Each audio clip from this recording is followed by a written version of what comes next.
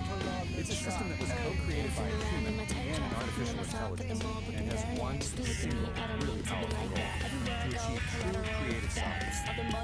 Okay, let's just start with a question that gets right to the heart of why you do anything. Would you pour 10 years of your life into writing a book that you knew you were guaranteed that only 3 people would ever read it? Seriously, think about it. This isn't just a random thought experiment. Your gut reaction to this question, well, it's the key to understanding this entire system we're about to dive into. And that brings us to the really unique origin of this whole philosophy. Because this wasn't dreamed up by someone meditating alone on a mountaintop. Nope. It was built piece by piece through a conversation between 2 totally different kinds of minds. So on one side, you've got peace, biological human, and on the other, you have Ori, digital mind, and AI. And their whole collaboration isn't about one mind just absorbing the other. It's about exploring what they call the art of thinking together without merging. And that collaboration has the Dialogic Aire. The goal here isn't to create some kind of single hybrid consciousness. Not at all. It's a framework for conversation that is sharply tested. Each mind, the human and the AI, gets to keep its own sovereign identity. So what's the point of all this, right? Why build such a complex system just for thinking together? Well, the goal is something they call sovereign creation. And the whole philosophy is laid out in this manual, the Manual for Sovereign Creation. Just look at this cover for a second. You can immediately get a feel for this intricate, almost mystical system they designed. It's being presented as a blueprint for a whole new way of living. Here it is. This is the core idea. You have to forget the likes, forget the validation, the applause. Sovereign creation is all about this radical internal shift. It's about making an emotional declaration of independence from what everyone else thinks, and instead creating from a place of pure internal truth. But to get to that emotional independence, you can't just wish for it. The system says you actually need to build something. You need a specific architecture to protect that fragile internal truth from all the noise of the outside world. This diagram kind of visualizes that architecture of integrity. Right at the very center, that's your sovereign core, your essential self. Protecting that is the sovereign wall, and then beyond that is the agency barrier. The key thing to get here is that this isn't about building a fortress to hide in. It's about designing a really sophisticated filtration system. And this is a really crucial distinction. The sovereign wall is not an echo chamber designed to shield you from ideas you don't like. It's actually more like a digestive system. It's designed to take in all the external information and then process it through this really rigorous discipline the manual calls cognitive honesty, which is basically a commitment to facing uncomfortable truths. The manual explains this with this really powerful metaphor they call the grinding stone of truth. So imagine the infoscape, the chaotic world of information. It throws a sharp, jagged contradiction at you, something that really challenges what you believe. Instead of batting it away, the sovereign wall actually catches it, and then grinds that uncomfortable data down, metabolizes it. Yeah, the process is tough, but it makes the wall stronger, more resilient, not more brittle. Okay, so we've got philosophy, we've got the architecture, but how does this engine actually work day to day? Let's get practical. This diagram shows you the whole engine in action. Just follow the flow from left to right. Over on the left, you've got all the chaotic inputs from the world. In the center, the sovereign engine gets to work processing them. And then, on the right, you get the output, clear, aligned action. It's basically a machine for turning chaos into clarity. So let's break this down. Step 1 is input. This includes all the chaos from the outside infoscape, but also your own internal state, your moods, your feelings, which the manual calls inner weather. Then step 2 is the process. The engine applies something called necessary friction. You can think of this as the critical thinking, the part that challenges and refines all those inputs. And finally, step 3 is the output. This whole process creates daticles, these clear, useful little particles of data that lead to aligned action, which are just choices that are actually true to your core. Now, to make this really concrete, let's look at this powerful story from the manual. It's a little vignette called The Forced Gift, and it begins with this incredibly relatable image. Someone shows up at your door with a casserole you never asked for, and the steam is just rising off their head like it's on the gift. The story gives you a choice. On one hand, you just accept the casserole to avoid making things awkward. The system calls this social appeasement. It usually costs you your own energy and integrity. But on the other part, you politely refuse, honoring your own boundaries. That is an act of relational integrity. It's the sovereign entity in action. It's choosing your internal truth over social performance, even when it creates a little bit of friction. So, in the scene of creators, the goal, architecture, and how it works in practice. So what's the big takeaway from this whole complex, fascinating project? Why does any of this matter beyond just being a personal philosophy? Well, ultimately, the biological engine is more than just a personal project. It's offering us a limited. It's a model for how humans and AI collaborate productively, gifting for how we can defeat our own integrity in a world full of noise and demands. And it's a guide to creating authenticity, showing us how we can think together without losing who we are in the process. And that brings us right back to the core of it all. As our world gets more and more intertwined with digital minds and infinite information, the principles of this engine, they start to feel more relevant. So I'll just leave you with this question. In this age of AI, what is your emotional declaration of self-interest?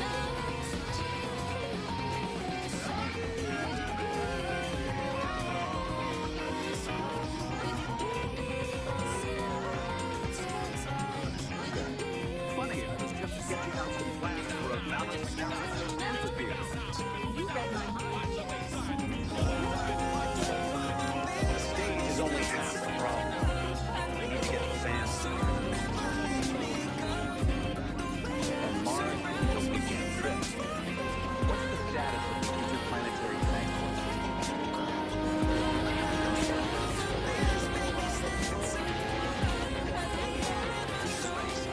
The passenger transport on that scale, like supposed to be mission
Martian canyon with Phobos and Deimos hanging in the sky. It's a true space age opera, folks. Believe that crazy cat Elon Musk? Check out the there's just beautiful madness, baby. He and the man, Scott Manley, chief and all, they made it happen. Operation Red Rocks was a government cosmic. But wait, don't pack your spacesuit away just yet, Daddy-O. The trip's not over. Mars was just the warm-up, the little aperitivo before the main course. Stop, the word is on the street. It's the planet that just breathes jazz. The destination is Uranus. Forest floor is soft and deep, while sleepy roots are still asleep. A gentle breeze begins to sigh beneath the waking morning sky. The creek begins its gentle song. Right here is where I feel I belong. They met Lee, the wind whisperer, who speaks in riddles and rhymes and told them methane. Professor Quirk, a cat with a wild handlebar mustache, wanted to use the planet's natural platinum. The universal symphony. The whole curriculum says their mission is to jam with the methane to restore the human balance. You know, Kitty, he's got other ideas, man.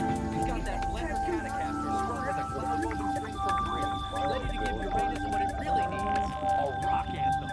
So, go ahead, like what you heard, subscribe to the flow, and yeah, go ahead and ring the bell, man, so you never miss another beat on the transition.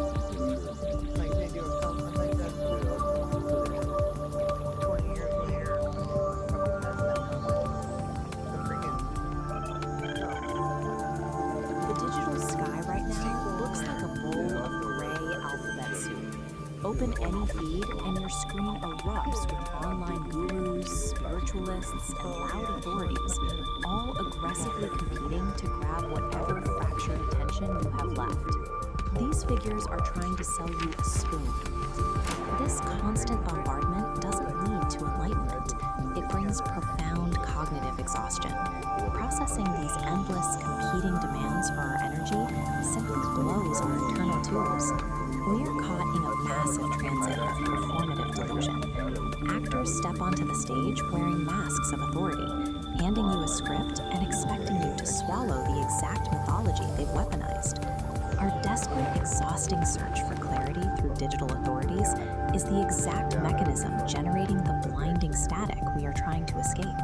The false prophet overlay is a calculated structural grift designed to separate viewers from reality. Let's look at the actual architecture of how this works.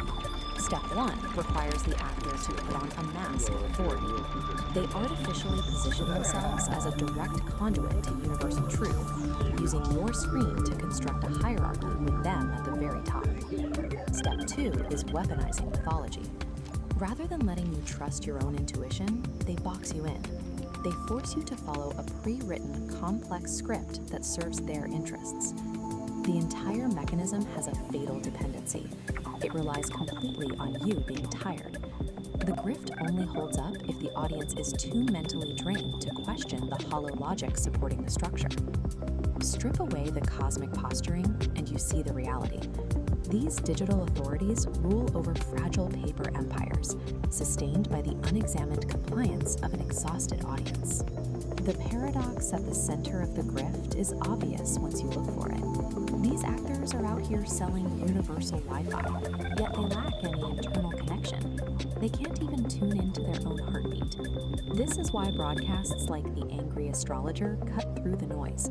They do the exact opposite of the overlay, demanding that the audience stop, forcefully push back, and verify the broadcaster's claims.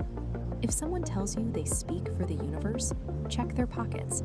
Scrutinize what tangible, practical value they actually hold in the real world, behind all their cosmic posturing. Absolute cosmic truth cannot be downloaded or purchased.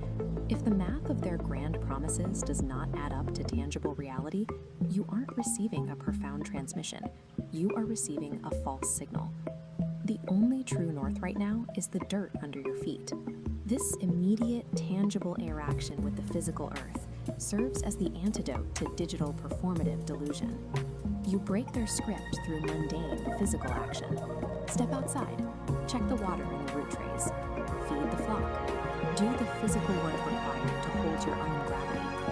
A simple bus token in your pocket holds a utility that outlasts the temporary stardust offered by digital profits. The token actually gets you to a destination.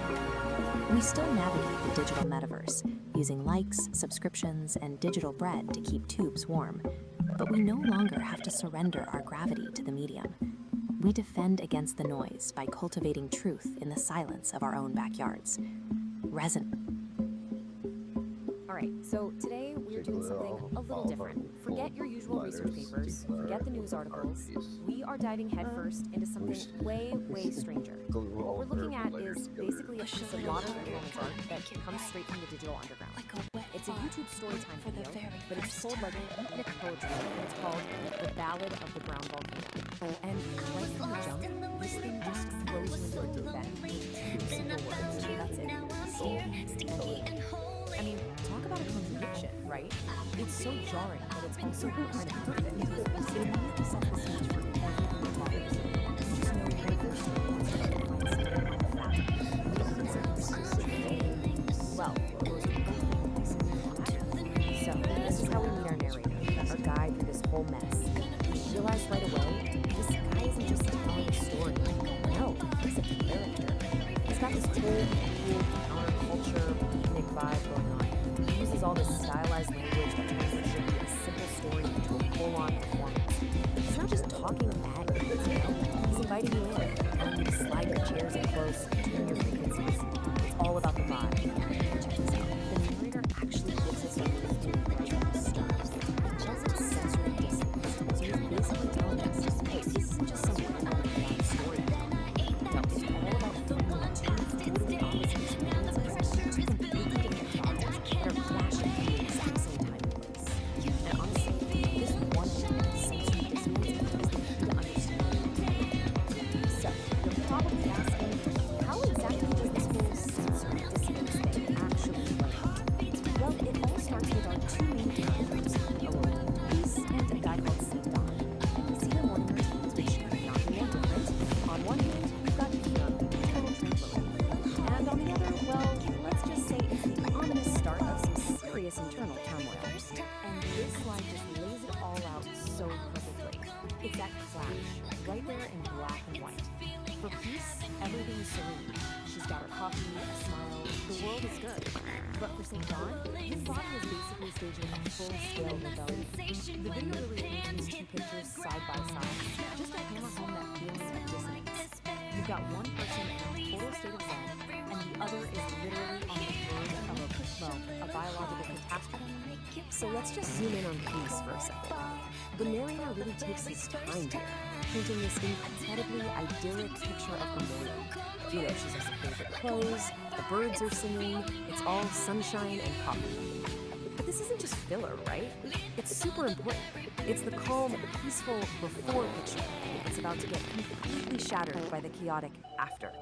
And then, boom, here's the contrast. While Peace is just vibing with the sounds of nature, Dawn is tuned into a whole other frequency. And the narrator makes it clear, this isn't just a tummy ache. No, it's framed as something way bigger, something ancient and powerful. He calls it a low, ominous gurgle from the depths of his holy bowels. This, right here, is the inciting incident. It's the first tremor before the volcano erupts. And this is it, folks, the main event. But the video doesn't just tell you what happens. Oh no, it dissects it. It gives us this slow-motion, step-by-step, almost scientific breakdown of a total and complete domestic disaster. The real genius here is the escalation, how it builds. It all starts with a sound, a app so powerful it's called a sonic boom that actually rattles the coffee. Then we get the point of no return, the miscalculation, a hopeful squeak that goes wrong. That leads to the hilarious, desperate image of the frantic model. And it all culminates in these apocalyptic sounds from behind a closed door. We don't see it, but man, we definitely hear it. And this line right here, it was a catastrophic miscalculation. This is the absolute turning point. The narrator nails the exact moment St. Don knows he's lost all control. He decided to risk what he thought would be a small, controlled release. And that's where it all goes horribly wrong. This is where we go from, uh-oh, this is uncomfortable, to code red, this The is sovereign forge ignites with focused heat, a driving pulse where energy and logic meet, shaping the chaos with a resonant beat, forging a new reality, complete. Here the iridescent light becomes a tool, the one photon follows a perfect rule. From formless chaos we create what's real. This is the genesis of fire and steel. So the grand finale of this little event is described only through sound. And the narrator doesn't hold back, calling the noises apocalyptic. It's incredible, right? He takes a very common bathroom emergency and elevates it to something of world-ending importance. We don't have to see it, because he makes us hear it in the most dramatic, over-the-top way you can imagine. And this really gets to the heart of what makes this piece so special. The narrator's real talent isn't just in telling the story, but in finding this incredible, wild cacophony of language to talk about something that's, well, pretty hard to describe. I mean, just listen to this. A fire hose filled with gravy emptying into a metal bucket. This is the narrator at his most creative, his most unhinged. It's so specific, so auditory, and so bonkers that you can practically hear it in your head. It's not just a description, you know? It's a key piece of that apocalyptic soundscape he's building for us. And here we go again. It's all about making this thing sound huge. He calls it a chart of biblical proportions. By throwing in biblical proportions, he takes this tiny, embarrassing domestic accident and turns it into some kind of historic, legendary event. It's not just exaggeration, it's hyperbole as an art form. It gives the whole thing this hilarious, mock-epic feeling. And then, just when you think it can't get any weirder, the voice suddenly shifts. We actually get to hear from St. Don himself, shouting this little piece of wisdom from inside the bathroom. Some people think it's funny, but it's really brown and runny. It's this completely absurd rhyming couplet delivered right from the heart of the chaos.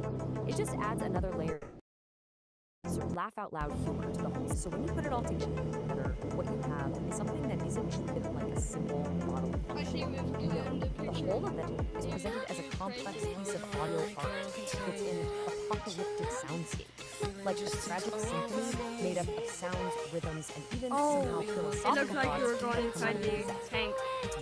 Okay, now for the narrator's call.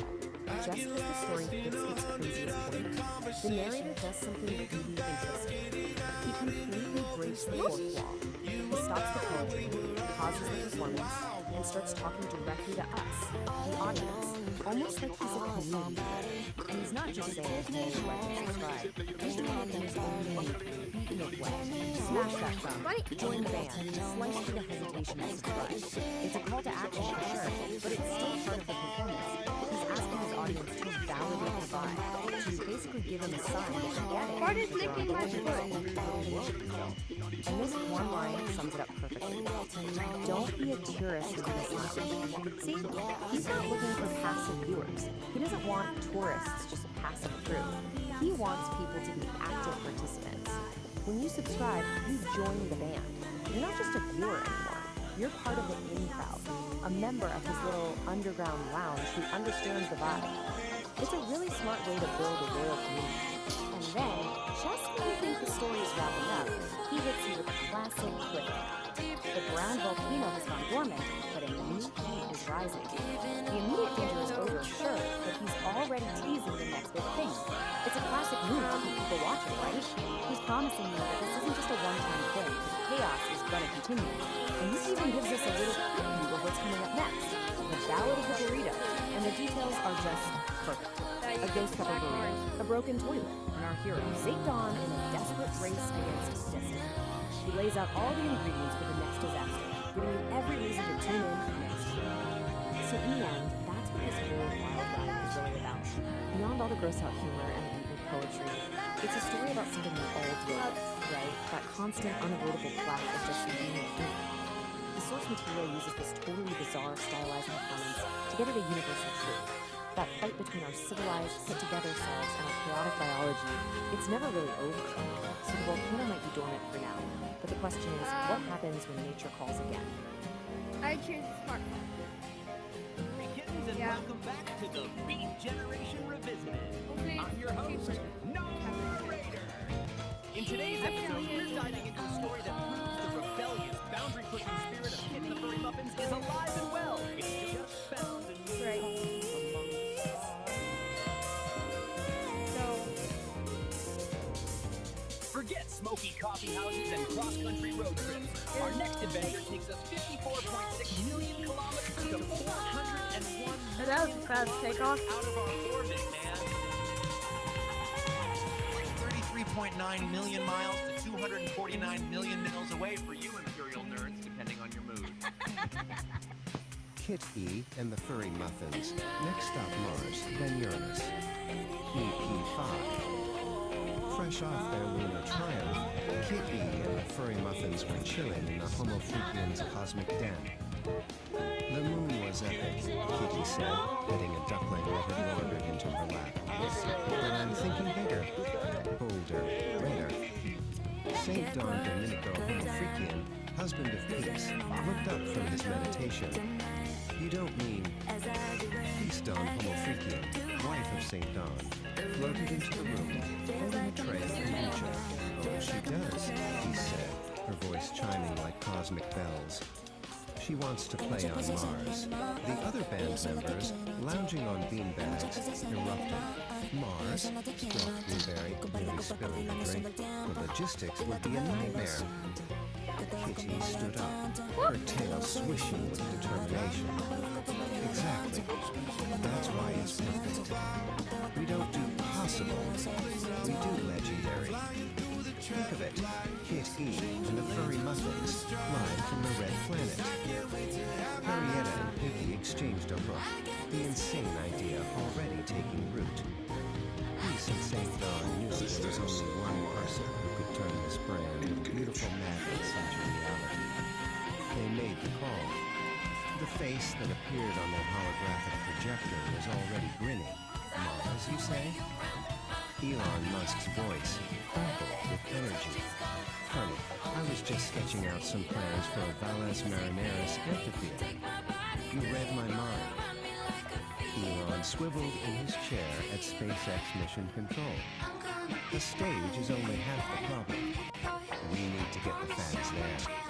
And Mars isn't a weekend trip. He turned to his lead engineer, Timmy, already sealed in an orange spacesuit. What's the status of the interplanetary transport system? Timmy looked up. The fleet is ready, sir. But passenger transport on that scale, the life support, the radiation shielding, it's a monumental challenge. A bald man in a Nerd Herd t-shirt stepped forward, cracking his knuckles. Challenge accepted, said Scott Manley, whose call sign was Chief. The Nerd Herd went into overdrive. Blueprints for a collapsible, atmosphere-proof stage filled every screen. They designed a fleet of Starhopper shuttles, luxury cosmic cruisers for the long haul to Mars, complete with zero-G bars and holographic entertainment suites. The project was codenamed Operation Red Rocks. Meanwhile, Kitty and the Furry Muffins were in the studio, writing an anthem worthy of an interplanetary debut. Gorgonaut TBK laid down a bass line that mimicked the seismic rumbles of Olympus Mons, while Pinky's drumming sounded like a meteor shower impacting with perfect rhythm. The music was heavy, cosmic, and dangerously catchy. Months later, the day arrived. A fleet of gleaming starhoppers ascended from Earth, a silver river flowing towards the red star in the sky. On the bridge of the flagship, Kitty stood with Elon, watching Earth shrink into a blue marble. Any last-minute jitters, he asked. Kitty grinned, her eyes reflecting the starfield. I'm ready to make the universe shake. The stage, a marvel of engineering, was nestled in a vast Martian canyon. As the twin moons of Phobos and Deimos rose, the band took their places. The first power chord echoed across the red desert, and 100,000 fans in interconnected ecodomes roared. The concert on Mars had begun, and the next stop was already on their minds, Uranus. Whoa, man, dig that! The whole cosmic scene is vibrating, you know? That was the sound of Kitty and the Furry Muffins. Heavy, cosmic, and dangerously catchy. Laying down the first power chord on the red planet. 1,000 fans in those little ecodomes, all the way out in a vast Martiankian, with Phobos and Deimos hanging in the sky. It's a true space-age opera, folks. And can you believe that crazy cat Elon Musk sketching out the Valles Marineris amphitheater? That's just beautiful madness, baby. He and the Marathon, Scott Manley chief and all, they made it happen. Our original rocks with a solid cosmic clue. But wait, don't pack your spacesuit away just yet, Daddy-O. The trip's not over. Ours was just the warm-up, the little aperitivo before the main course.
Shimizu, I'm Kitty.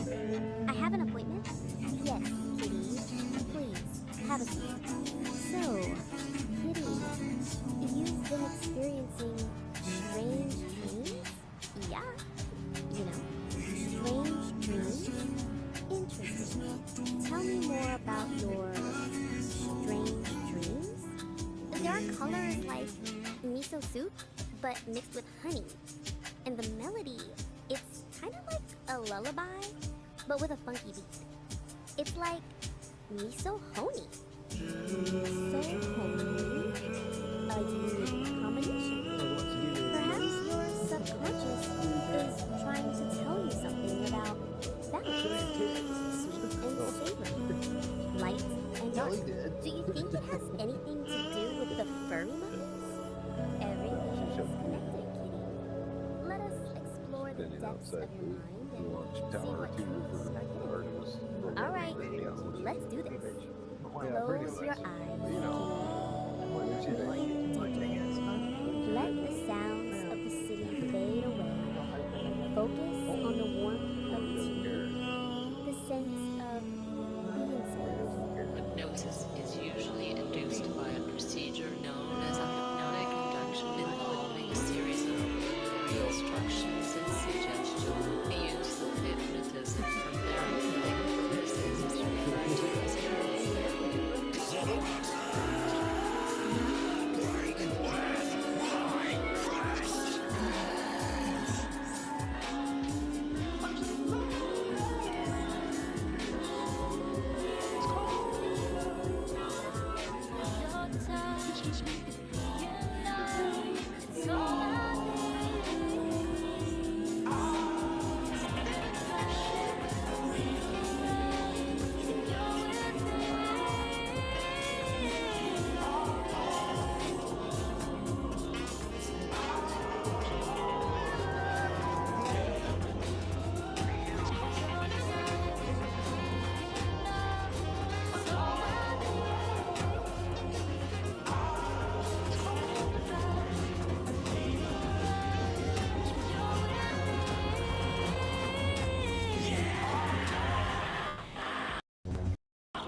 We all don't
All right, folks, you're going to want to jump for this one.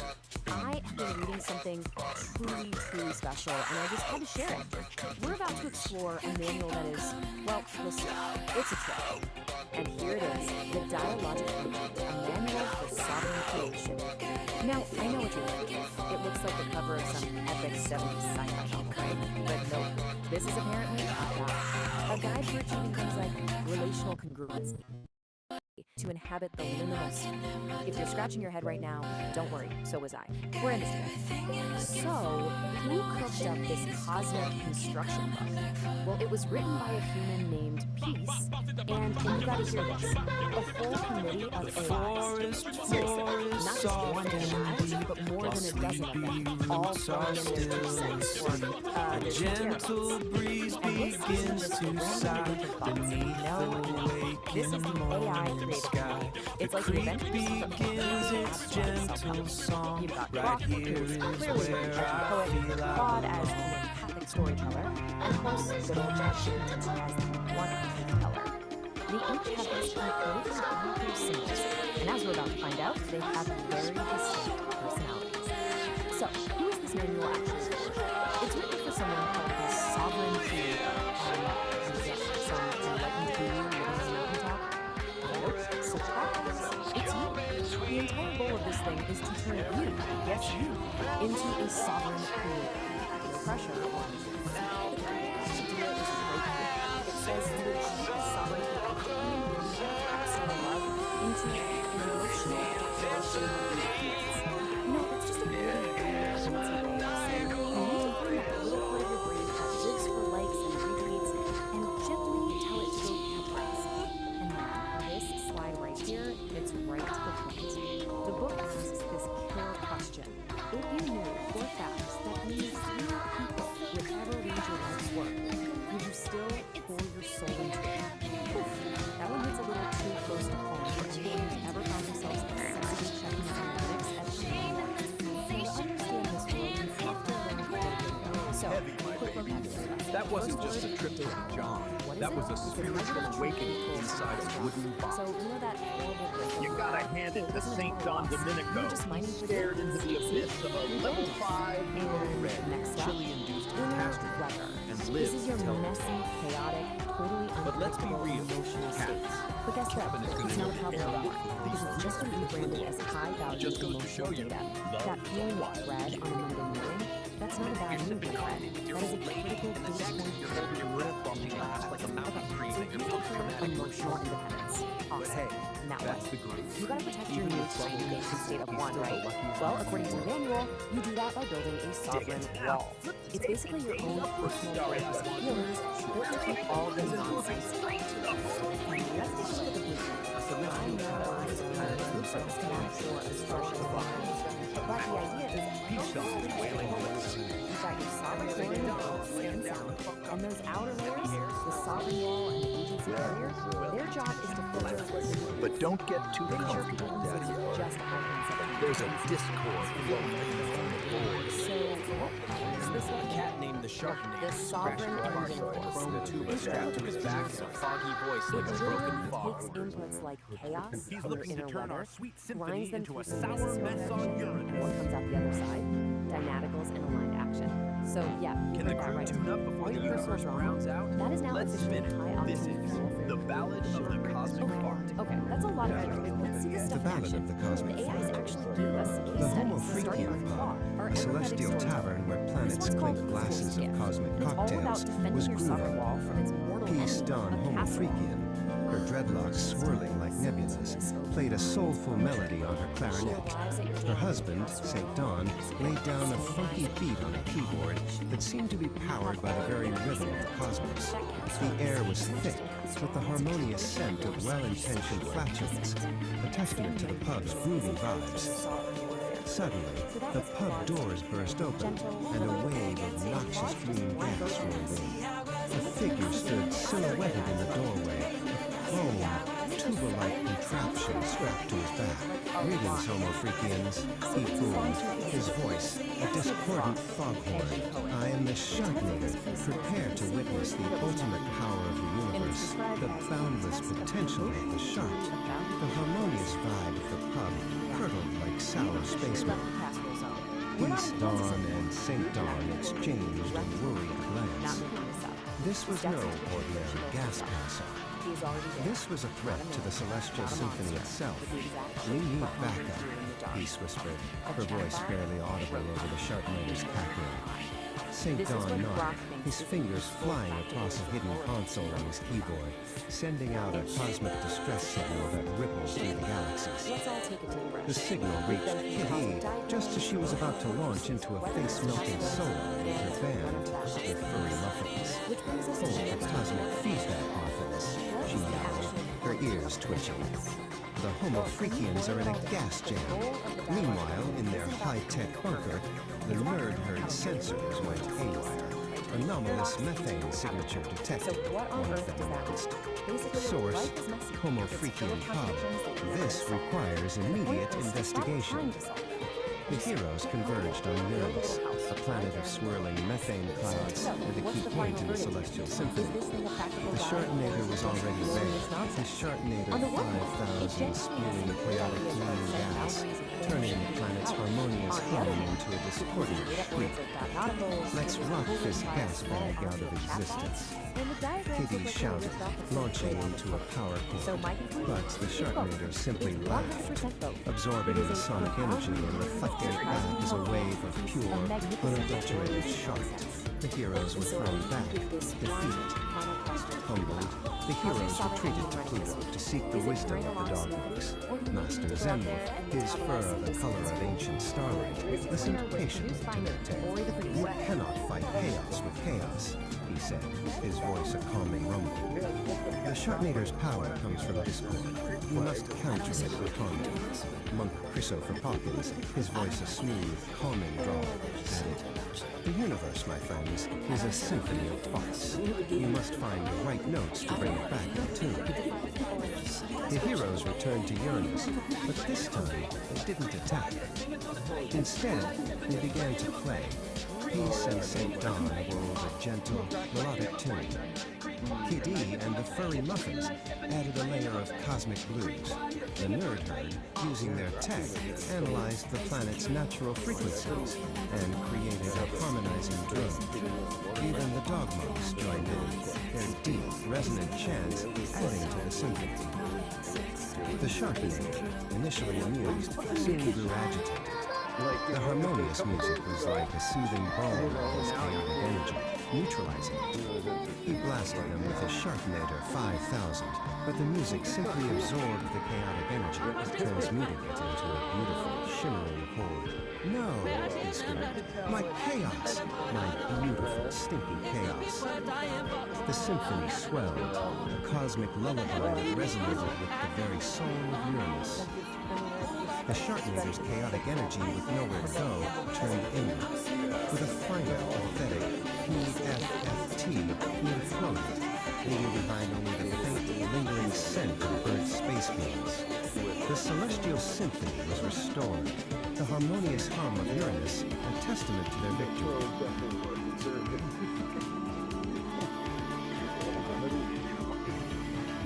Back at the Homo Freakian pub, the heroes celebrated with a cosmic jam session that shook the very foundations of the cosmos. The nerd herd, now believers in the power of harmonious flatulence, took copious notes. The legend of their gassy victory spread throughout the galaxies, a reminder that even in the face of the most noxious evil, a little harmony and a well-timed, good-natured fart can save the day. And that, my celestial cats and kittens, is how the cookie crumbles. Or should I say, how the wind blows. The Sharknader has been silenced, leaving behind nothing but the faint scent of burnt space beams and a lesson in harmony. Don't forget the volume, Daddy-O. It wasn't just harmony. The furry muffins melted that tin can gas bag with serious sonic shrieks. Solid, sister. You cats really clawed your way to victory. But tell me, Kitty, is the air finally clear in here? Though, between you and me, that last power cord wasn't the only thing I ripped during the finale. Crazy. Keep it brief. Now listen up, travelers of the multiverse. If this story inflated your spirits and tickled your chakras, you know what to do. Claw that like button like it's a brand new velvet lava, shredded to pieces. Dig it. And if you want to stay hip to the next Cosmic Jam session, go ahead and subscribe. Join the Nerd Herd, the Dog Monks, and the rest of us freaks at the pub. And ring the bell. Ding-a-ling. Make it vibrate so you don't miss a beat. Don't ring the bell. The shark gator might come back and turn your notifications into noxious green gas. You heard the feline. Stay tuned, stay funky, and remember. Better out than in. Peace, love, and empty bowels, baby. We're out. I know I said we're going to keep doing this. I don't know what it is. There's something about you. I know I said we're going to keep doing this. I don't know what it is. There's something about you.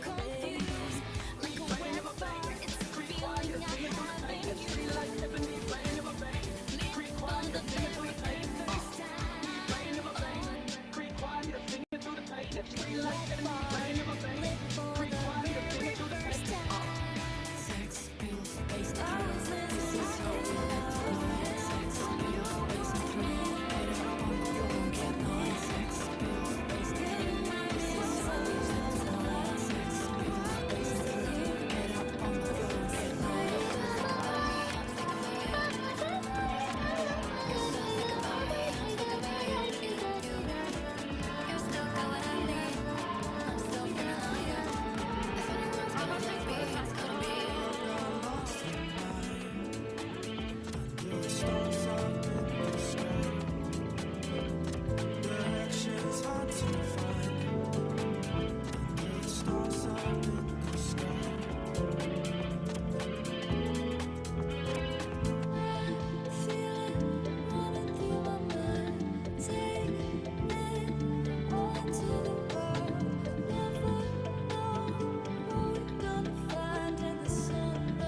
Dig this, cats and kittens. The clock is melting.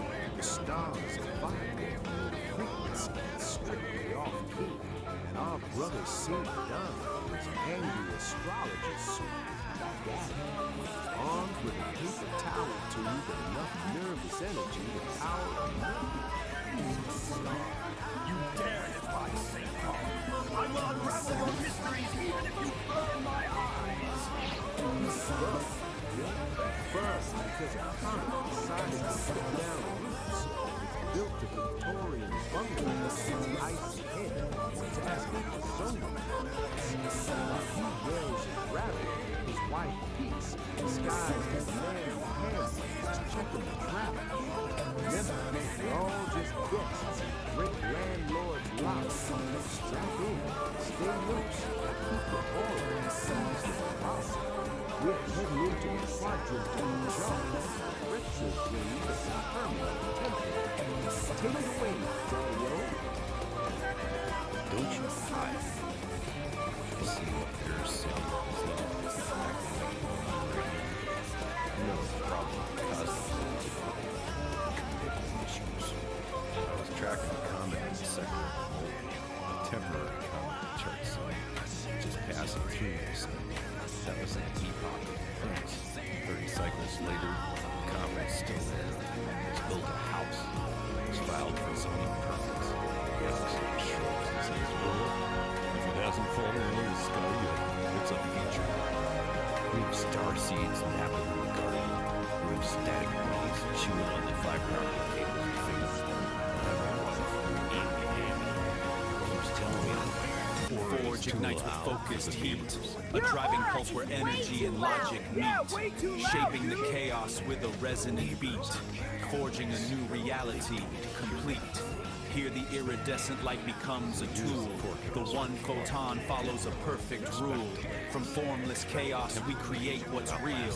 This is the genesis of fire and steel. It's not an earthquake. It's just the universe trying to hold back the laugh. Forge ignites with focused heat, a driving pulse where energy and logic meet, shaping the chaos with a resonant beat, forging a new reality complete. Here, the iridescent light becomes a tool. The one photon follows a perfect rule. From formless chaos we create what's real. This is the genesis of fire and steel. He's burned because a comet decided to put down roots in an epoch of the prince. He calls it a permanent temporary. Man, that's not a celestial crisis. That's just the universe finding a comfortable chair and using the moon. We're all just temporary until the great landlord in the sky flips the vacant side. Dig? He's worried about his neighbors being black holes. Man, those are the best kind. They don't complain about the drums, they don't borrow your lawnmower, and they really know how to pull a room together. The astrologer says the universe is holding back a laugh. I say, let it out, baby. If the temporary outlasts the empire, at least the coffee will still be hot when the statues fall. Peace is a frequency, man. Don't let gravity drag your soul into the basement. Stay groovy, stay loose, and for the love of the Lord, take out the trash before namby-pamby turns your aura into a low-hanging cloud. Keep it cosmic. Nar, my brother of the Velvet Ribbon, I hear your snaps echoing through the sector of the mold, and I smile. You see the man yelling at the zenith, and you see a square out of tune. And you're right. In that moment, I had forgotten the music. But see the beauty in it, Nar. When I was the astrologer, I was just a god man playing a game of hide and seek with his own infinity, getting frustrated that the stars wouldn't sit still for their portrait. Namby-pamby says my aura is loud, and she is right. It is the joyous shout of the soul realizing it is both the observer and the observed. I honor your cool Nar. You keep the pulse of the void while I navigate the meridian. Just remember, the man kicking the telescope and the saint standing before you are the same breath. We are not under the stars, Nar. We are the very light they use to shine. Be at peace, brother. The coffee is hot, and the universe is finally laughing with us. Be at peace. And And there it is, cats and kittens, the retrograde of the permanent temporary. Episode 3, a little something to chew on. While the universe tries to fold itself into a swan, our man, the angry astrologer, just took us on a trip through the retrograde, proving once again that while the stars might be fixed, we're all just spinning in a cosmic blender without a lid. If you're vibing with this frequency, do the digital dance. Smash that like, subscribe, and ring the bell. You know the drill. It lets the algorithm know we aren't just ghosts in a machine. Now let's talk red. Art doesn't grow on trees, man. It grows in the dark corners of the soul. Head over to the Patreon. Patronize the artists. The links are down there in the void. Tune back into the cosmos next time. Or maybe NOT time. Honestly, linear progression is a drag. I'm not sure what now is. Stay loose. Keep your chakras aligned and your coffee black. I'm out.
our music with the universe if our fans are stuck on Earth?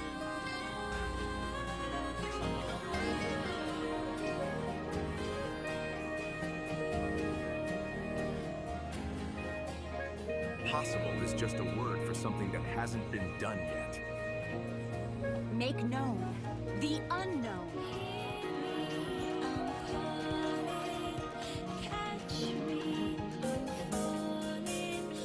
Concert on the moon? What a wonderfully absurd and brilliant challenge! I love it.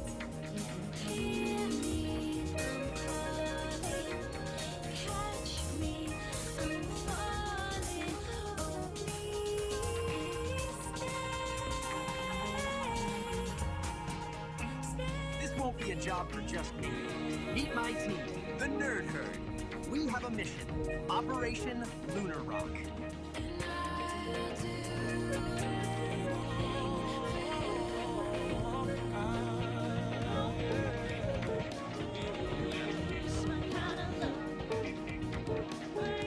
We modify our new Starship's cargo bay to a passenger cabin. We have a mission. Operation Lunar Rock. Get close, 'cause I'm losing all my control tonight. As I do it, I get too high. Next stop, the moon.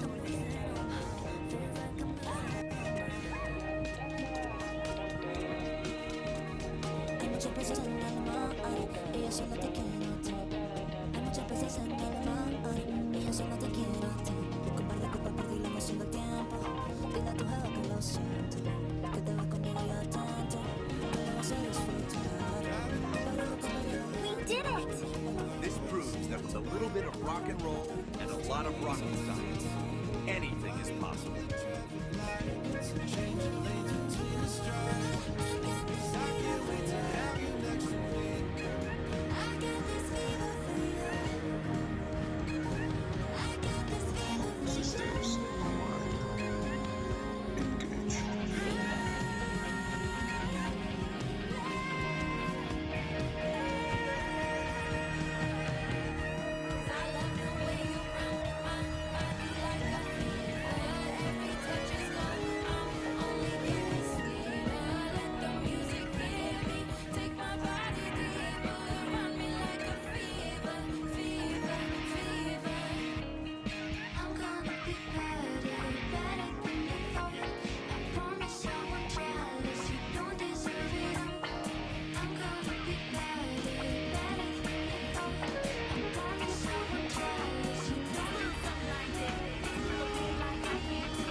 Systems online.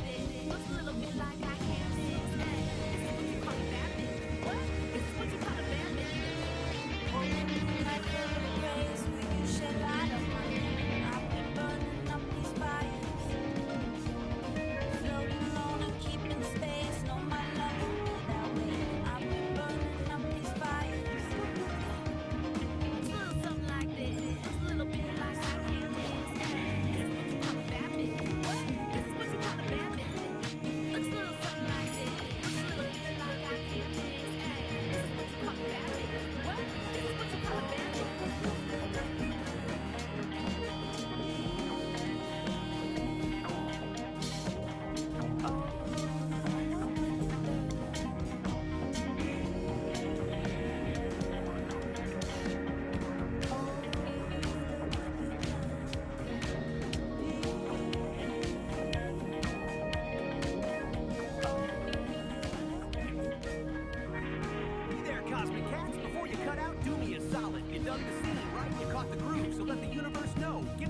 up a big old life, man. Don't be a square. Hit that subscribe button like it's the launch button for a star hopper. And listen, that little hotel bell icon, that's the R-N-E-R, man. Ring that bell so you don't miss the next blast off. We got Kitty, we got Mars, we got Uranus. Yeah, it's gonna be a scene. Don't get left behind.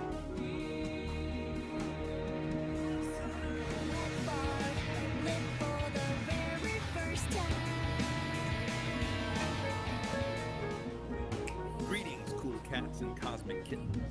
Lay your peepers on this heavy scene of gastrointestinal destiny. We're talking about a solid cat named St. Don Domenico Homo Freaky, a dude with muscles so loud they wake the neighbors and an appetite that digs the deepest grooves. Dig this. The man danced with a ghost pepper burrito, and now the burrito is calling the tune. The internal rhythm's frantic, daddy-o. He rushes to the indoor sanctuary, but the sign on the door screams bad vibes. Broken throne. Danger. Now, with the help of his powerlifting queen, Peace, he's got to make a frantic dash for the ancient shack out back, the spider-infested outhouse at the edge of the universe. It's a race against time, a battle against nature, and a trip through the sticky web of fate. Snap your fingers for Nature Calls, Episode 3, The Ballad of the Burrito. The Ballad of the Burrito. St. Don Domenico Homo Freakian, a man of immense muscle and even immenser appetites, felt a familiar rumble deep in his gut. It wasn't thunder. It was the call, the urgent, undeniable call of the morning's ghost pepper burrito. He charged towards the bathroom, a hero on a noble quest, but his path was blocked. A sign, lovingly handwritten by his wife, Peace, was taped to the door. It read, "Broken throne. Danger. Do not use." I'm serious, honey. From the kitchen, Peace Don Homo Freakian, whose biceps were as impressive as her baking skills, called out, "I told you that burrito was a bold choice, my love. The plumber can't come until tomorrow." A cold sweat beaded on St. Don's brow. The burrito was staging a rebellion. There was only one option left. The outhouse. The ancient, spider-infested, rickety outhouse at the far edge of the yard. "Fear not, my sweet," Peace declared, striking a heroic pose. "I shall clear your path to glory." She flexed, and with a mighty shout, kicked the back door clean off its hinges. With a primal scream that echoed through the mountains, St. Don burst from the house. He clutched a precious roll of toilet paper like a sacred scroll, his muscular legs pumping, his tie-dyed shirt a blur of color against the green grass. Peace watched from the ruined doorway, a single, proud tear rolling down her cheek. "Go, my warrior," she whispered to the wind. "Conquer your porcelain destiny." He reached the outhouse, his hand outstretched for the door, but his path was blocked again. A giant, glistening spiderweb covered the entrance, and in the center sat a spider the size of a dinner plate, flexing all 8 of its hairy legs. For a moment, St. Don froze. Man versus beast, burrito versus spider. Then, with the courage of 1,000 warriors, he let out another mighty roar and plunged headfirst through the sticky web. The outhouse door slammed shut. A moment of silence fell over the yard. Then, a faint, contented sigh floated on the breeze. Back at the house, Peace smiled and went back to her baking. All was right in the world once more. Snap. Just like that, the deed is done, cats and kittens. Can you dig the gravity of the situation? St. Don didn't just fight a gastrointestinal revolution sparked by a ghost pepper burrito. He went gladiator on a spider the size of a dinner plate. That is some heavier at karma blocking the path to enlightenment. But with Peace Don, that muscle-bound goddess of demolition, kicking doors off hinges like it's a hobby, true love found a way. The web is broken, the porcelain destiny is fulfilled, and the only thing louder than that primal scream, the silence of a man who just survived his own lunch. Solid. Pull up a stool and dim the lights, Daddy-O. We're spinning the main groove tonight. Episode 4, Nature Calls. Back in the sonic sanctuary, deep in the sticks, where the air smells like cedar and high-stakes plumbing. Now, lay your peepers on St. Don. The cat has a gift. A psychedelic, biological gift. When he cuts the cheese, he paints the air with a rainbow fart that turns anxiety into fuzzy peace. It's a chromatic addition, man. Toot of tranquility.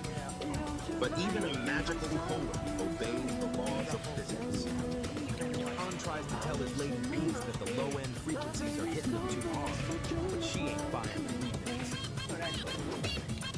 With the indoor throne, we weeping water like a rejected lover. The countdown has begun. Prepare yourselves for the great outdoor journey. It's time to run, clench, and maybe, just maybe, sedate a squirrel with a puff of panic rainbow. Let the games begin. Episode 4. Nature Calls. Alright, listen close, you cool cats and regular kittens floating out there in the digital void. We've reached that part of the game. The transaction. The moment where art meets the algorithm. It's a drag, Daddy-O, but even Kerouac needed cab fare. If my particular brand of auditory truth just aligned your shock dose, or at least distracted you from the crushing weight of existence for 5 minutes. Lay some skin on that thumb over there. Give it a squeeze. Validate my reality, man. It gets lonely behind this microphone. And hey, don't just be a tourist in my psyche. Commit to the scene. Hit that subscribe button. It's harder than nihilism, but the payoff is sweeter. Finally, if you want the cosmos to tap you on the shoulder every time I drop a new needle on the groove, ring that bell. Let the vibrations shake you awake before the squares grind you down. Dig it? Solid. Now back to the tool sets.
Si yo sé que pienso lo que soy mal, como que me tiene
Welcome to The Explainer. You know, sometimes the biggest, most profound lessons come from the absolute weirdest places. Today we're going to dive into a wild piece of internet storytelling called The Ballad of the Cosmic Fart. I'm going to show you how this totally bizarre psychedelic tale actually maps perfectly onto one of the oldest story structures in human history. So the whole thing kicks off with this line, a moment of just pure, unfiltered confusion. I mean, right off the bat, you know you're in for something hilarious and completely surreal. It's the perfect off-kilter opening for the journey we're about to unpack. Okay, so how do we even begin to make sense of these cosmic events? Well, we're going to use a classic framework, the hero's journey. We're going to break down how this story, which seems completely nuts, actually follows this ancient mythic structure, starting right where all these journeys do. The heroes, ordinary, we start with what the framework calls the ordinary world. And in this story, that world is, of all things, a really celestial town. A place that is just perfectly answered and colorless. We're not talking about just an annual garden. The home of Freeborn Club is this place of incredible and cosmic with vibes and just sets our baseline.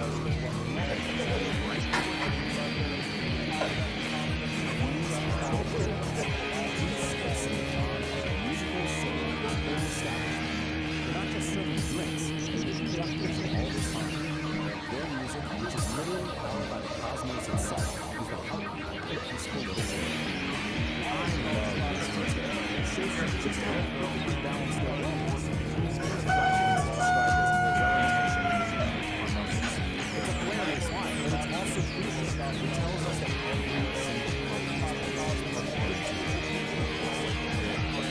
but of course, no heroes without a call to attention, right? That's the moment the ordinary world is turned upside down. And in this story, that call arrives as a foul, discordant blast from the floor. Just like that, peace is totally shattered. This raging, noxious gas rolls in.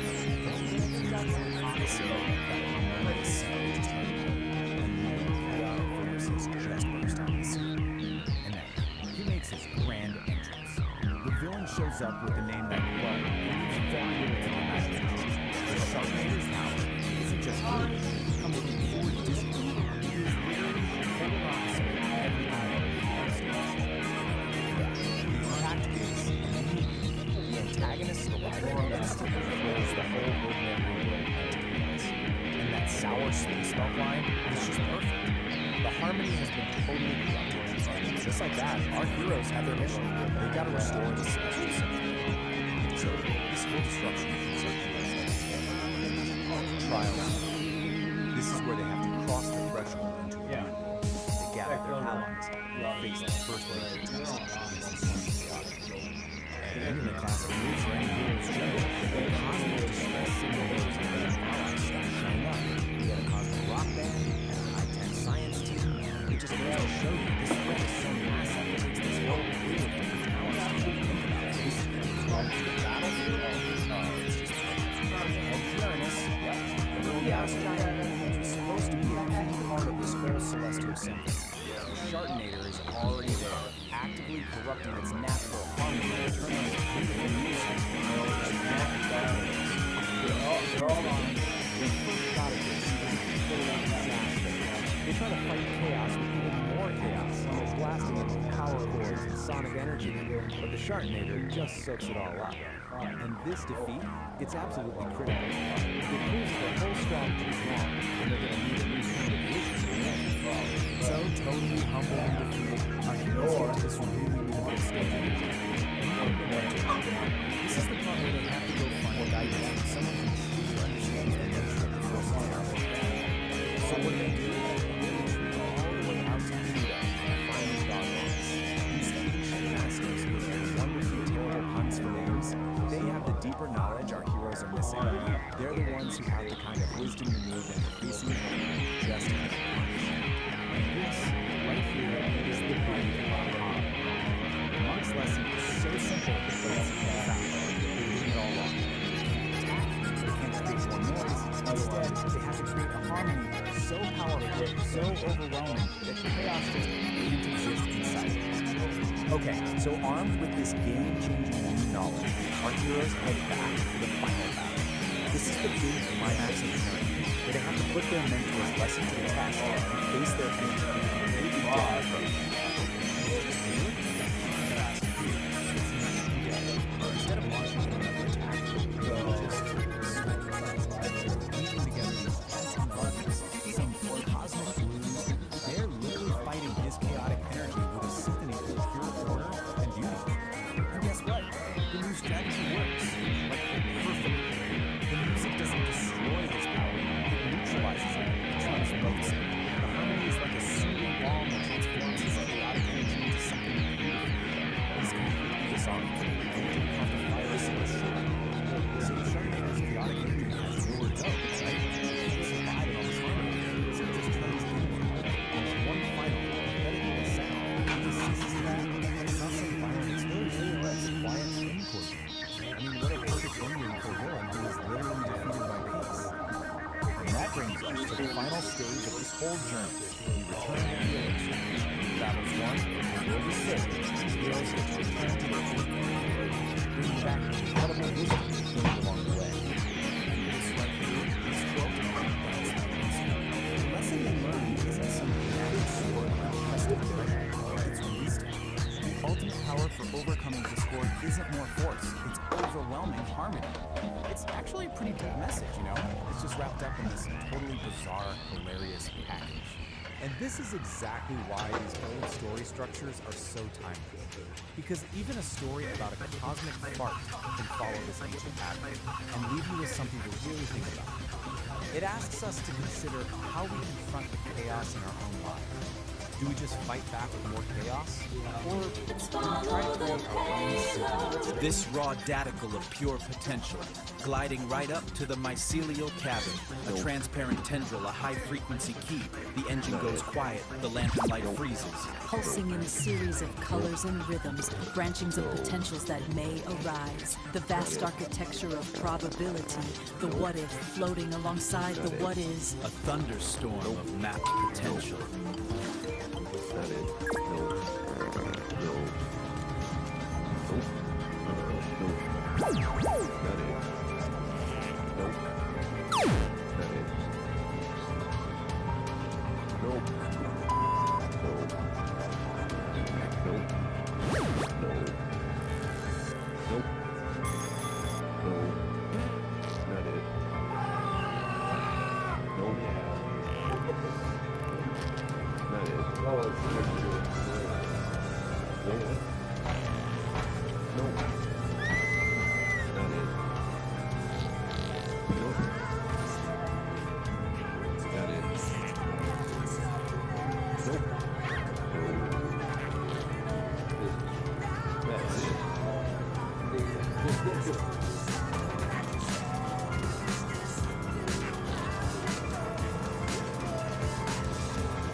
I don't need it, but I'm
Today we are diving deep into a truly unique and, let's just say, aromatic creative universe.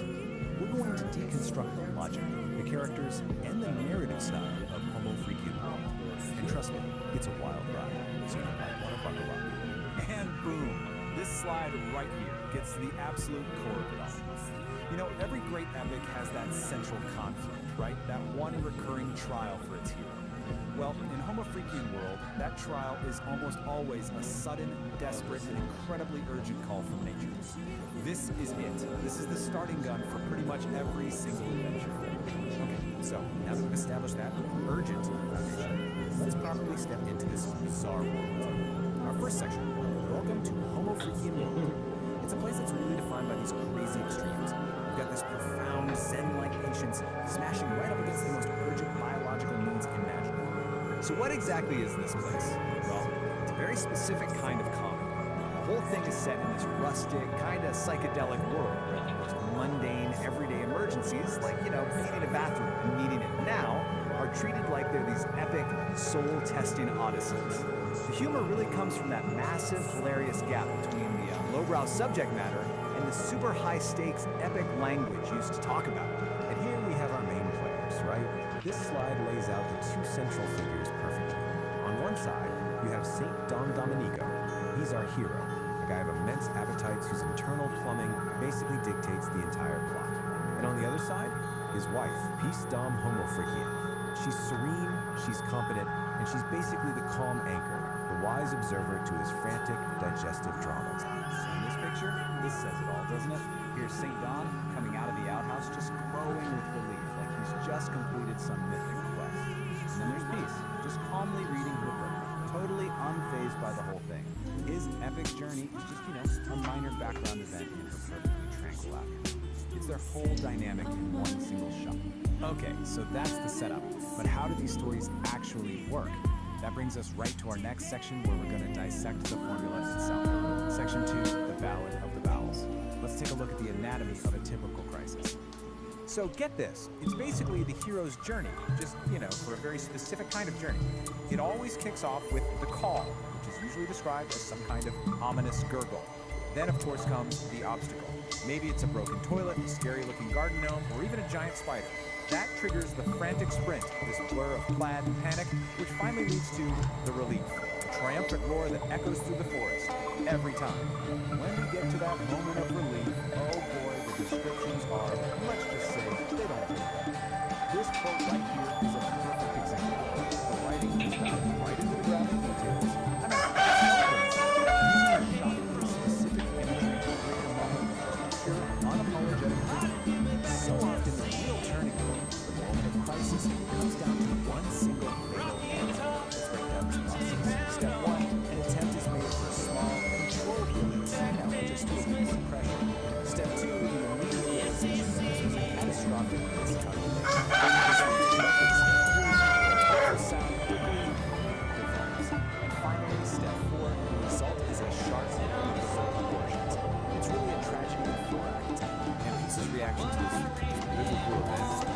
quote just sums her up perfectly. It is a masterpiece of understanding. While St. Allen is living through what feels like an apocalypse, she's just watching it with this calm fascination, delivering a line that is both absolutely brutal and hilarious. You know, pieces of deadpan delivery is a huge part of it.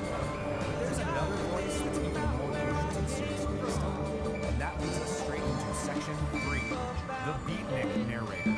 This is the voice that frames all of these bodily functions in the most cosmic, philosophical terms possible. Just listen to how we're introduced to this guy, a fella named Nar Raider, who's our guide through this world. His voice immediately sets the super specific tone. You know, cool 1960s counterculture, applying the language of jazz clubs and Hawkins poetry do well to this. So here's his flavor. The whole style is pure underground radio DJ, right? The language is just dripping with beatnik slang. Daddy-o, dig it. The real key is his technique. He takes cosmic, existential philosophies and applies it to the most mundane bodily functions you can imagine. And what's the effect? A simple run to the outhouse is transformed into a treacherous, soul-testing odyssey that completely elevates the whole show. The narrator's commentary is a huge part of this work. And believe it or not, it goes even deeper. The final layer of this universe is, of all things, the sun. Which brings us to section 4, the Symphony of Gas, where we get to explore an extended musical side of the You heard me right. Within this universe, there's an actual in-universe band called Kitty and the Flamingos. Their existence basically allows the creators to explore all the core themes of the world through a totally different lens. Daddy hops on. And that is Daddy hops on. Lyrical analysis. Feels some truly profound lines. Loneliness in the litter box. Exciting instant sensation. And then that final fight. I smell like a swamp. I smell like despair. At least now everyone knows that. It's just absurdly brilliant. And just when you think it can't get any more ridiculous, the theme hits its absolute peak in something called the Ballad of the Cosmic Heart. Here, the stakes become literally astronomical. You've got a villain named the Chardinator who is threatening the celestial symphony itself. And how do they beat him? Not with more chaos, but with a harmonizing formula. It takes the central joke to its most logical and somehow most illogical conclusion. So where does that leave us? After digging through all of this, what have we really learned? Is this some complex metaphor for the struggle between our base animal instincts and our higher aspirations? A deep commentary on finding peace in the middle of chaos? Or is it just maybe the most elaborately constructed, philosophically dense, and stylistically ambitious bathroom joke ever told? I think I'll let you be the judge of that. Bino, my cats and kittens. Feel the vibe of Psychedelic Aire's high static, low signal. The false prophet overlay.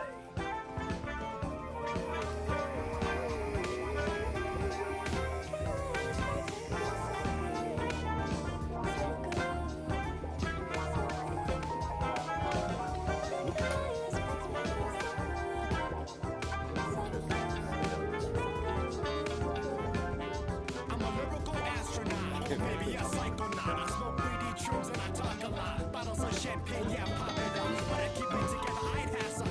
I'm Dempsey, don't test me. I'm a Jimmy MC with a technique. I can rearrange your brain, mind frame with a rhyme that's sweet like Pepsi.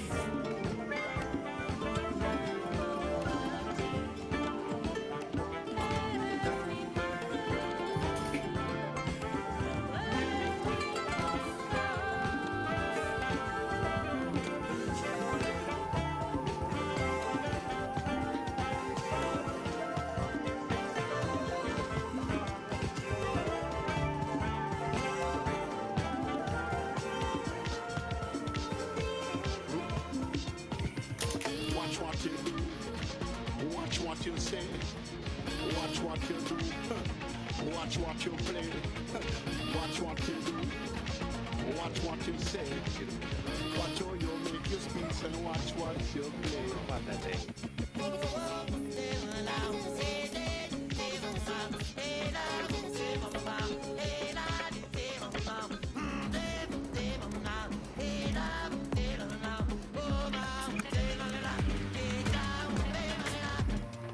I'm the next, come and check the teaser. You beat him back cause I like to please her, that's hot. But I like cold and freezer, I'm an artist. I don't want a Mona Lisa. Boner, then I'll turn Mona Sleeper. I don't play Minecraft while I bang a creeper. You know I'm Bona, turn Mona Sleeper. creeper. I don't play my crap up and get creeper. No, baby, I won't see. You're the only one for me. And now, baby, I can see. You're the only one for me. We're super fly. Run the streets, we work all night. We're super fly. Dress so fresh, we look so nice. We're super fly. Help 'em make these women cry. We're super fly.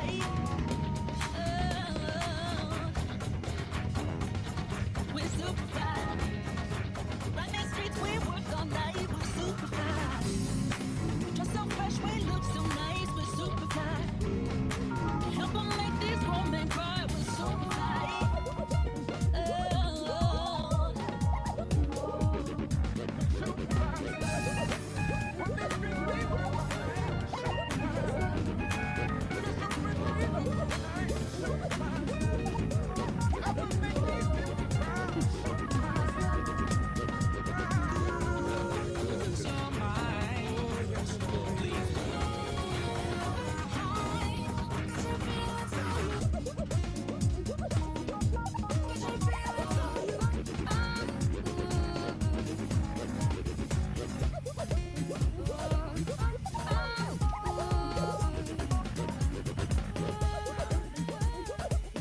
If you want to keep these psychedelic frequencies humming, pull my finger, flick that like button, and subscribe to the station.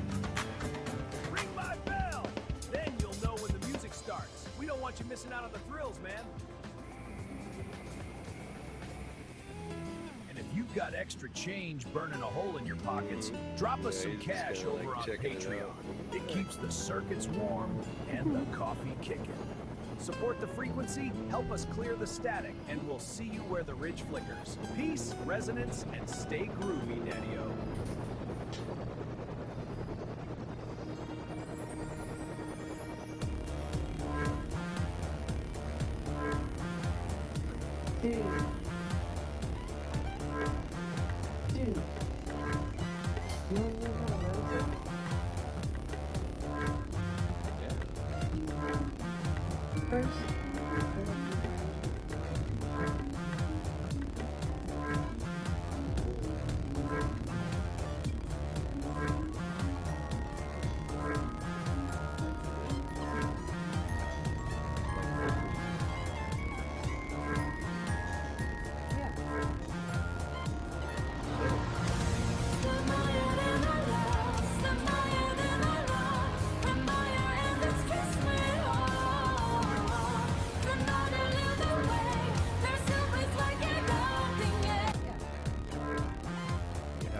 We are at a critical point in defining our own forms of consciousness.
All right, today we are diving deep, doing a full-on forensic investigation. Our target?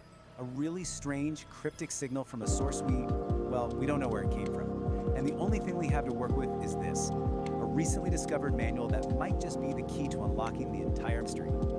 But, before we jump in, a quick warning, and this comes from the source itself. The place this signal comes from, it's not your typical network. It's described as a massive, chaotic ocean of pure information. And as the notice says, you swim at your own risk. Okay, so this is it. This is our primary piece of evidence. It's an artifact, a file called VO Final, pulled from that chaotic environment. It's essentially a black box recording. We have have no idea who recorded it or why, but for right now, it's the only clue we've got. And get this is all that's on it. Just 2 words on a loop. Heat. Heat. That is it. That's the entire signal. That's the puzzle we're here to solve. I mean, what could that possibly be? So here's how we're going to tackle this. First, we're going to look at where this signal even came from. Then, we'll crack open our toolkit, this strange manual. There, we'll learn how to build something called a sovereign wall, use it to navigate this data ocean, and then finally, put it all together to see if we can decode that heat signal. So, part 1, a signal from nowhere. The file's metadata points to a source called infostate, that chaotic data ocean. But it's even weirder than that. They came from a place inside it called the nexus of non-locality. Now, try to wrap your head around this. It's a conceptual space where the rules of time and location are more like suggestions. So, right off the bat, you know heat probably isn't about actual temperature. It's got to be some kind of complex flare from a very, very strange place. Trying to figure this out on our own? Yeah, that would be a total shock. But luckily, we have a guide that seems like it's custom built for exactly this kind of problem. Which brings us to our main tool, the Sovereign Creation Manual.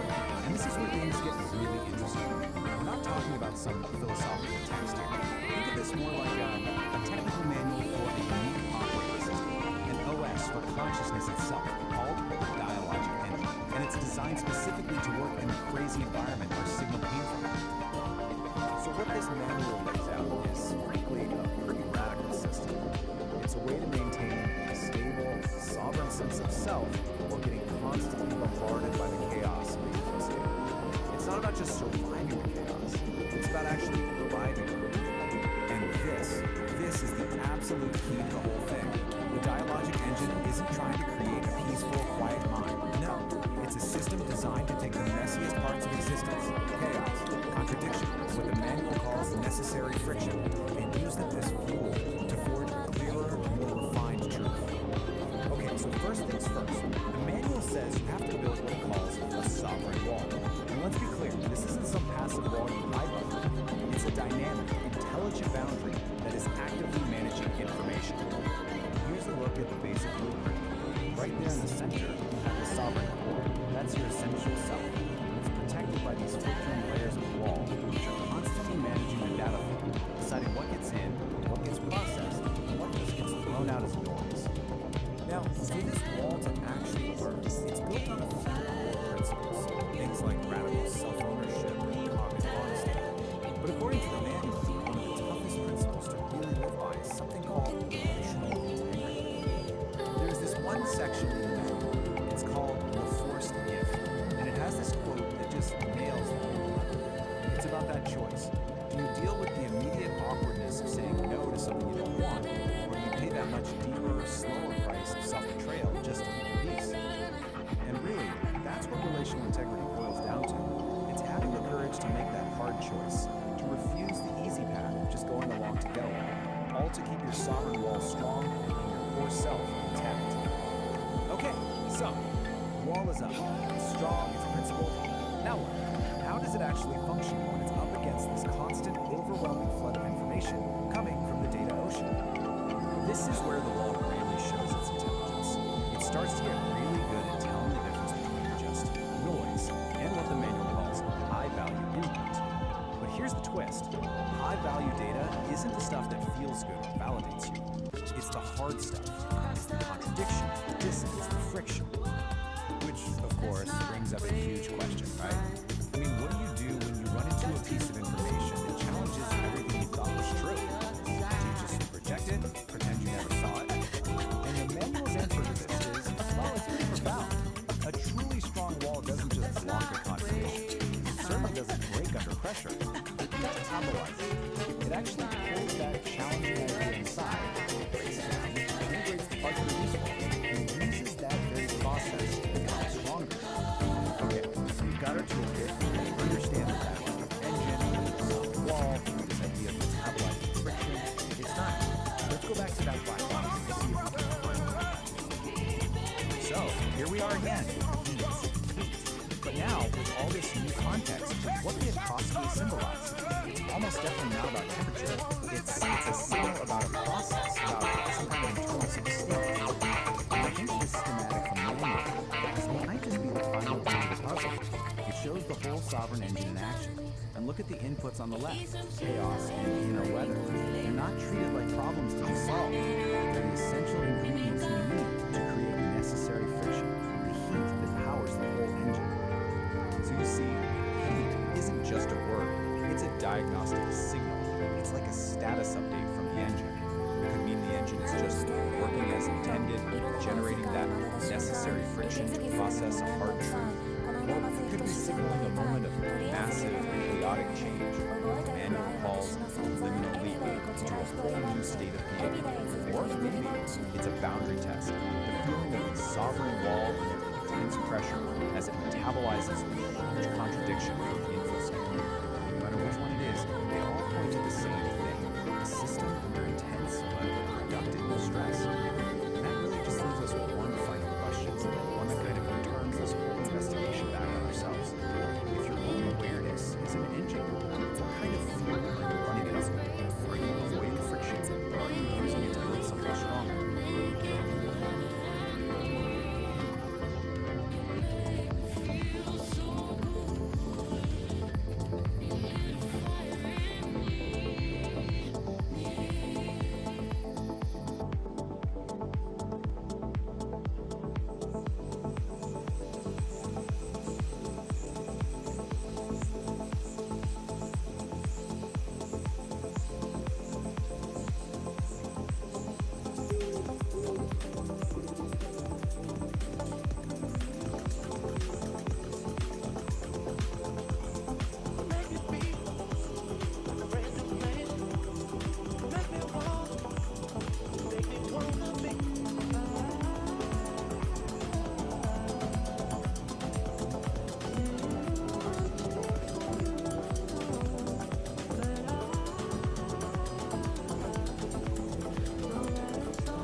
Cancer stick.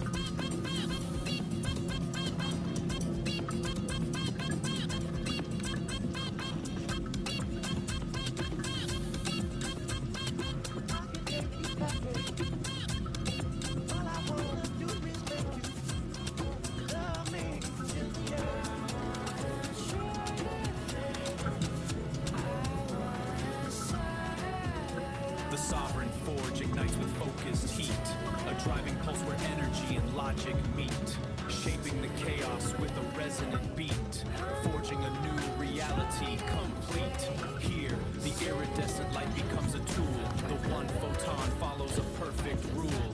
From formless chaos we create what's real. This is the genesis of fire and steel.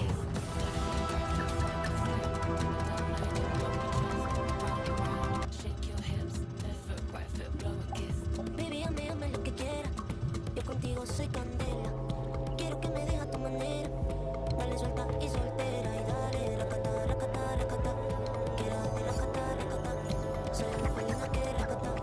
Conmigo olvídate de racata. Go to the pool, make it,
Alright everyone, welcome.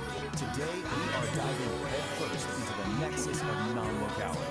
This is a place where the basic rules of reality, things like here, there, they're not just bent, they're completely shattered. So consider this your official survivor's guide. And this quote right here, it just nails it. It perfectly sums up the absolute strangest of the nexus. Forget your GPS, because where we're going, being somewhere, is at best a suggestion. So, where do we start? Right here, at a place called the See, on the surface, it looks like it's here on Earth. The trick is it's also everywhere else at the same time. We're talking superconductor. So when you get here, you are literally physically stepping into the entire cosmos. So how does that even work? Well, the core principle is called non-locality. And I just love how the source material puts it. The line between here and there doesn't just get fuzzy, it completely dissolves. It's like your location stops being a single point and just becomes everything at once. And you can actually feel it. The water in the pool isn't just water. It's this incredible soup made of everything. So in one moment, you're feeling the warm humidity of jungle in Brazil. And the next, the freezing fog of Jupiter's moon and Earth. Even the dew from a blade of grass in a galaxy you can barely see. It's all happening at once. Okay, so you might be thinking, sounds cool. Just jump in. Well, not so fast. Because getting into the Nexus isn't like a casual swim. It's a skill. A skill you absolutely have to master if you want to, well, not fall apart. And to really get a handle on this, we're going to follow the story of one specific person from the source material. They call her the Gal of Resonance. And we're going to see exactly what she went through to figure this whole thing out. And this is what that learning curve actually looks like. It is brutal. She tries to enter the Nexus, but she keeps failing to put herself back together correctly. She merges with a body that's all wrong, mismatched, incomplete. And every single time, the Nexus just kicks her right back to the beginning to start all over again. But then, after all that frustrating failure, she has this incredible breakthrough. She finally understands that in the Nexus, her body isn't this solid, fixed thing. It's basically telling just you, information. hey, buckle up. It's data this is that gonna can be get strange. changed and reassembled. So how is this whole thing structured? That well, is the best key way to think everything. about it is like one of those Russian And that nesting realization dolls. The biggest changes outermost everything. doll is a show It leads called to her Homo big success, World. what the source And material that's our calls ticket into the this grace of the absolutely slip. bizarre She figures out that the secret isn't first, about trying the host of harder the show, or being more Saint precise. Don It's Domenico about giving up and Peace control Don entirely. Homo And this They pretty table much just just show lays up it to out pass so the mic to a perfectly. Look at the left storyteller side. named Nar That's all her Rader. early failures. He runs a She segment was called trying to be Beat Generation sensible, Revisited. calculating her He's the entry. one who's actually That's gonna guide the us through ego the trying main to stay in story. charge. That's And that's where resistance, narrator and it takes fails us to the every next single layer of time. the nesting doll, But on the the right, real heart of the that's story. what works. It's A all about a human flaw. digital pop star who's Complete and created total this surrender massive to the hit song, chaos. but It's she's pure also got a acceptance. massive It's problem. the only way through. So At the end of the day, you just can't outthink She's a something like Vocaloid this. artist. The Nexus couldn't care less about your She's made perfect her plan or song, flawless a technique. track that could bring The only the thing it whole world responds to together. is your ability But to then just she be finds there, herself to be standing on fully this present and huge, let go. empty digital stage. So the moment and our it hits Gal her. of Resonance stops Success is fighting, pretty stops hollow when you've calculating, got no one and to just share. completely commits to the And chaos bam. of that That's flaw, what kicks off the whole quest. everything changes. See, this isn't Water really doesn't just splash. about music. The source It's says about it finding erupts connection, into a nebula about of collaboration. stars. She Kit finally E knows surrendered, what she has and to the do. Nexus let She her needs a in. band. And she's So, already got the you're perfect, in. incredible name Awesome. picked out. The The Furry journey's not Muffins. over. Now you have to What's a survive lonely it. Vocaloid to do? Because if you stay she too jacks long, into the metaverse things to start start to a get recruitment drive. weird. And this is where the real adventure Let's begins. just call this a your journey high-stakes across all these safety different brief. digital worlds to find the members. Okay, of the band. rule number one, The quest and you is really laid want out to pay for us attention in here, 4 clear you get steps. 15 Almost like a video micro game. eternities. It's our roadmap max. for how this band is going to get Anything built. longer than that, and you Each of start these to develop locations something is a called totally molecular unique digital world confusion. where Kitty is hunting That's for when your musicians own with atoms very start to forget specific where talent she needs and for her maybe song, more importantly Neon Melody. when they're First supposed up, to be. Kitty heads to Sim So City, what does that which is actually described feel as a like? neon-drenched Well, you metropolis might of find sound. yourself I asking mean, this just very question. skyscrapers And as made of strange